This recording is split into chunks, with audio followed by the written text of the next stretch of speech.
ख्वाइदगी मतम सांगना ngan lerakliba light bulb asi 1901 dagi masi phawba ngalakli Delhi dagi auto rickshaw driver nupa amana 2022 gi adwaida mahaki auto rickshaw duda pambi sing thajinki malem asigi khwaidagi wangba upambi asi 380 feet phawba wangi world record oina khwaidagi matam sangna company ama khaktada chahi marfumari hena thabak tawrokliba miyoi asi Walter Ottman haiba miyoi asini. Fact number 1 khwaidagi matam sangna nganduna lerakliba light bulb asi Centennial light haiba light bulb asini. Masigi light bulb asi ihan hana 1901 dagi mathau tawba hauki. Light bulb asi California da leiba Livermore Pleasanton Fire Department da leiri. Aduga light bulb asi Selby Electric Company na sakhiba handmade light bulb amani. Mafam hongdok hongjin tawba amadi power loikraba matamda khakta bulb asibu off tawduna thammi. Light bulb asi masidagi chahi chamkun henbagi mamangdagi mathau tawrakli matam amada 60 watt phawba ngalamba light bulb asi masidi 4 watt khakta nganduna leiri. Aduga light bulb asina sanglaba chahi kaya asi nganduna lerakliba asi masigi robust thick carbon filament amadi low power asina asoba maram amani. Fact number 2 aikhoina Taj Mahal asibu symbol of love ni haina khangnai adubu aikhoi ayambana khangnadaba masigi marumda leiba wafam kharadi ahanbada Mumtaz asi Shah Jahan gi nupi taret ki manungda mari suba nupi ni ani subada Shah Jahan na Mumtaz ki mapuroiba adu hatlaba matungda Mumtaz bu mahaki nupi oina laukhibani. Ahum subada Mumtaz asi mahaki 13 suba angang unabada sikhibani. Mari subada Mumtaz Sikhraba Matungda Shah Jahan na Mumtaz ki Manao Nupiga Luhongkhi. Fact number 3 Lairik tambada khwaidagi sel yamna changba school asi Switzerland gi role da leiba Institute Li Rosi haiba school asini. School asibu the School of Kings haina su khangnai. School asigi chahi gi tuition fee asi $1,13,178 ni. Aduga school asida tamliba mahiroi sing asi country yankhai henbadagi lakpa mahiroi sing ngaktani. School asi ihan hana 1880 da linkhatkhibani. Fact number 4 Delhi dagi auto rickshaw driver nupa amana 2022 gi adwaida mahaki auto rickshaw duda pambi sing thajinki.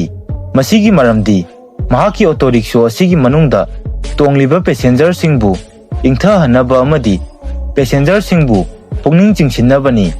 Asumna mahangna eco friendly oiba mawngda mahaki auto rickshaw asibu pambi singna kupsinduna passenger singda Delhi gi saraba climate asibu mahaki auto rickshaw asigi manungda tonglingaida ingthaba fahali. Aduga hairiba miyoi asigi mamingna Mahendra Kumar kawi. Fact number 5 malem asigi khwaidagi wangba upambi asi California gi Redwood National Park ta leiba Hyperion haiba upambi asini. Upambi asigi awangba asi 380 feet natraga 116 meters ni. Upambi asi ihan hana 2006 ta discover tawkhibani. Aduga khwaidagi chawba upambi asina General Sherman haiba upambi asini. Upambi asi California gi Sequoia National Park ta hawi. Upambi asigi volume asi chawrakna 1487 cubic meters natraga 52,500 cubic feet ni. Aduga upambi asigi awangbana 83.8 meters natraga 275 feet ni. Upambi asigi masagi diameter na makhongdagi 11 meters natraga 36 feet ni.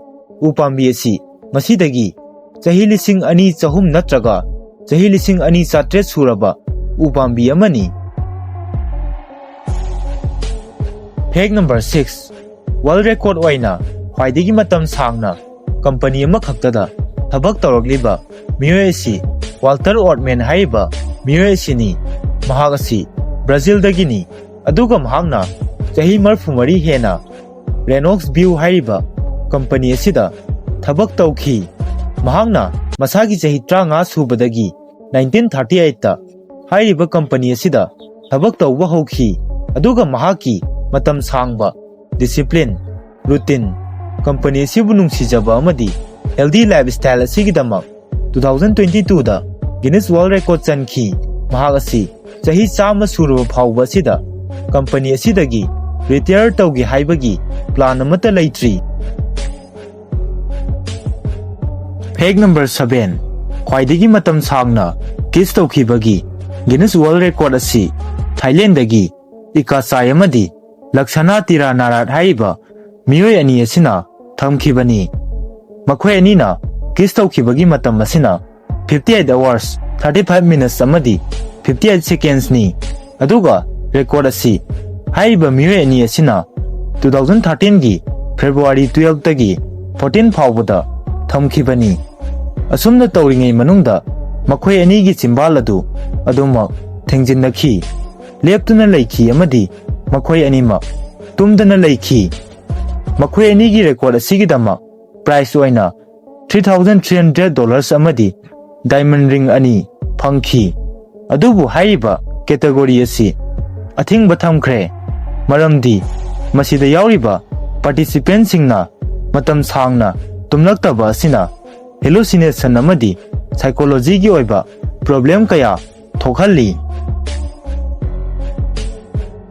Fact number 8 अखोइना नुमित अमदी था असिबु अखोइगी मित्ता चाउबा चप मानना उरिबा सिगी मरमदी नुमिना थादगी 400 times Chaoba heli अदुबु नुमिना अखोइगी थादगी 400 times लापथोकना लैबा मरम असिना अखोइना अतिया मथक्ता नुमित अमदी था असिबु चाउबा चप मानना उरिबनी।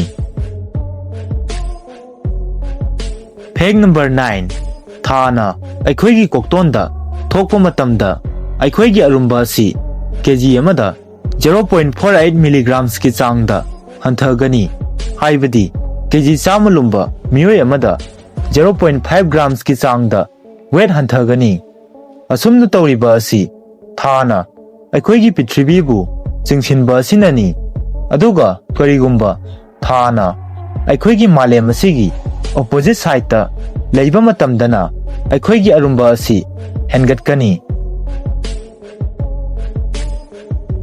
Fact number 10 Mizoram लैबा दुकान Khardah shopkeeper यावदबा थेंगनगनी मसिगी unique tradition असिबु नखा लौ दाउ कौई मसिदा योलिबा पोलमसिंग असिबु लैबा लागलिबा मियोयसिंग असिना लॉक केस बॉक्स असिदा मखोइना लैरिबा पोसक अदुगी ममल अदु हापचिल्ली अदुगा मसिगी थवोंग असिबु अपुनबगी सक्तम अमदी थाजनबगी खुदम अमनी हाइना मिजोराम लैरिबा मियोयसिंगना लौनै।